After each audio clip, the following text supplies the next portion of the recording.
Welcome back to Jay's Smokehouse and my PTSD journey. Now I'm going to go ahead and just jump back into it from where we left off in part 1. So what really drove me to want to go into a more medicinal role with cannabis rather than just numbing myself and having a good time with cannabis? And I think that was my loneliness.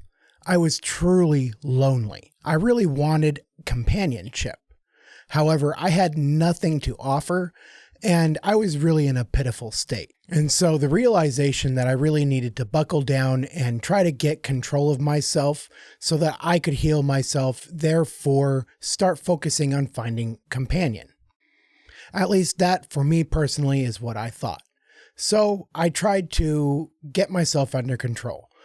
I hadn't really heard of microdosing at the time. I just started doing it myself. I realized, a bong was very easy for me to start going through a lot of flour. So I was going through a lot of money. And so I moved away from the bongs, the blunts, and the joints, at least for myself. I bought a chillum and a one hitter, and those I tried to use by myself a lot. I noticed that I could get myself where I needed much easier and with less flour with a one hitter. Now, there are upsides and downsides to this, and I could end up using a lot more flour. This is really a personal journey and something you really need to do trial and error with by yourself. I know a lot of people who say they use the least amount on a bong, and so please do not take my personal experience as advice on what you should be doing. But anyway, not only that, I started working out. I started trying to get myself into a much healthy place because I was not physically. I really wasn't. I wasn't mentally or physically. So I decided to try to get my health under control. And I will say that it really did start to help me. And I might not have noticed that at the time because it wasn't progressing as fast as I wanted it to, but it really was helping me. I was progressing. I was doing better. I was wanting more. I was wanting more to help me. And so that right there shows you that I was progressing. I wasn't regressing. But here's the thing that I hope a lot of you with PTSD will listen to. It's not for everybody, but it might be able to help you. And that was a service dog. I heard so much about service dogs. Now, I did not actually get my service dog from an actual service. I actually bought my own puppy and then trained them myself. And I watched a lot of videos on training service dogs. Now, this was difficult, and I do not suggest it to anybody if they do have the opportunity to actually get a dog from a service. But for me personally, the ones that I went to around me, the people who own them just rubbed me personally the wrong way. And I was a stickler for that. I mean, anything that I did not like, I moved away immediately. And that's really from a lot of betrayal I had in my life. It was very hard for me to trust. And as soon as I got a bad feeling, I got out of there. And that was one reason why I wanted a service dog. I heard so much that they could help with that specifically, among many other things. So I actually researched and I found out that Dobermans are very, very smart. They're easily trainable. They're very good companions, and they're really good at guarding. And so I decided to purchase a Doberman. And that was the best decision of my life. Now, one of the shows that I loved to watch when I first started smoking cannabis, or at least when I was trying to heal myself, was the show Wilfred. Now, if you don't know this show, it's just really quick. It's a guy and a dog, but the guy sees this dog as a man in a dog costume because of his mental break. And I just love the comedy from this as someone with PTSD myself. So I decided to name my dog Wilfred. And he, oh my goodness, from the start, I latched on to him and he latched on to me. And just having someone to take care of, giving me more purpose, and then the purpose of actually training them so that they could help me, it was amazing the help it did.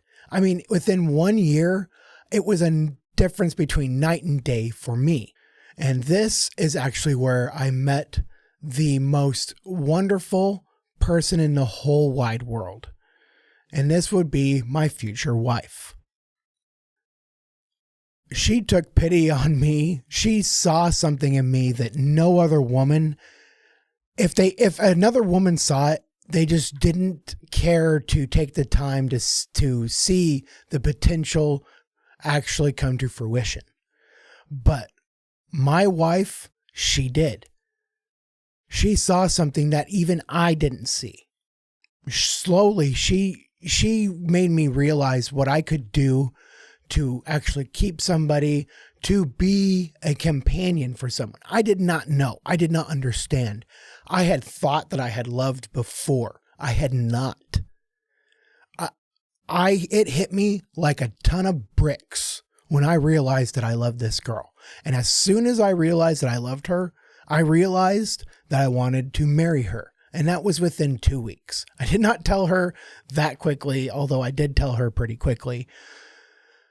I knew within 2 weeks that I wanted to marry her. She has told me hints that she actually knew within the first date. She looked at me and said, I'm going to marry this man. And she never, ever wanted to get married. So there's just something that just clicked between her and I. I don't really understand it. But she was there for me better than anybody, even that best friend that really helped me through those dark days. So we've now been together almost 8 years and married almost 7 years. Now, when she met me, I prided myself on being able to have such a high tolerance. And the more I thought about it, the more I realized, especially when she came into my life and I really needed to save money, because I really only got my disability pay, and that was enough for me to live comfortably. And I was happy with that. But when she came into my life, she made me realize what all I really needed to do for myself. And she gave me that purpose. Now, I wanted to provide for her, but truly, I had experience that really wouldn't help me in trying to find a job, especially with the gaps in my history.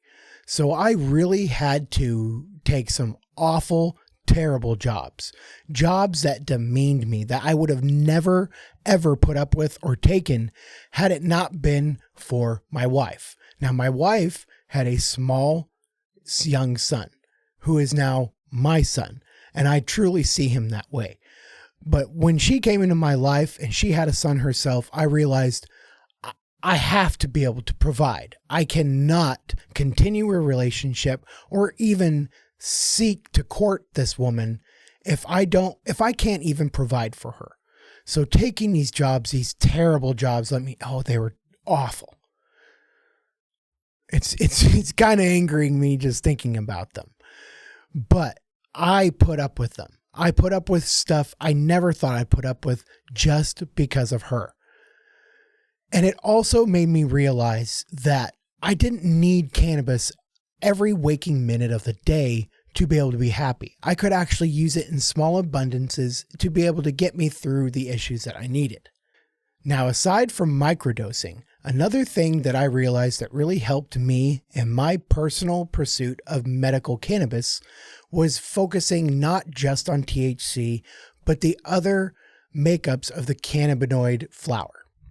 So specifically, I would focus on the terpenes and the secondary cannabinoids other than THC or CBD. So I began narrowing it down, and I realized that some of my favorite strains that really helped me the most, their main terpene that they had was limonene. But I have found that typically an indica is going to help me. Now, I had found that sativas used to help me in the past, but now I think that my stress level is just too high, especially since I have quit cigarettes, which also really, really, really helped me. But I have noticed that my whole makeup on cannabis really changed on what I would use. And so it really does evolve. So I don't become, for lack of a better word, immune to that strain. Or at least more immune. But like I said, for me, I have found limonene, CBN, and a nice 20 to 30% THC to be the best. But I've even found 17% THCs to work better than some 29% THCs. And so that's what led me to start to look at the minor cannabinoids, the terpenes, and to start looking at the research on minor cannabinoids and the terpenes themselves. And so the first 4 big catalysts that really helped me in the beginning to really get control of my cannabis usage in a medicinal way were first microdosing, then my service dog, then my wife and my son, whom I grew to love. And then number 4 would be the actual cataloging of cannabis cultivars and their actual cannabinoid and terpene makeups. Now, am I healed completely? No. I do have good days and I do have bad days. And I have really, really bad days. However, I can still see the light even on those really bad days. And that's where my healing comes from. I have progressed so much, but every day is still a struggle.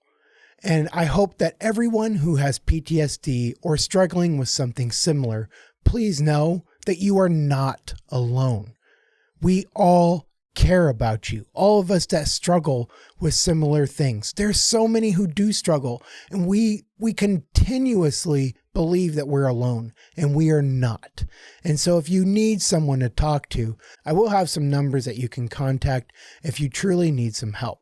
And I really hope that my story can at least give you some hope in your own life and show you that there can be light at the end of the tunnel.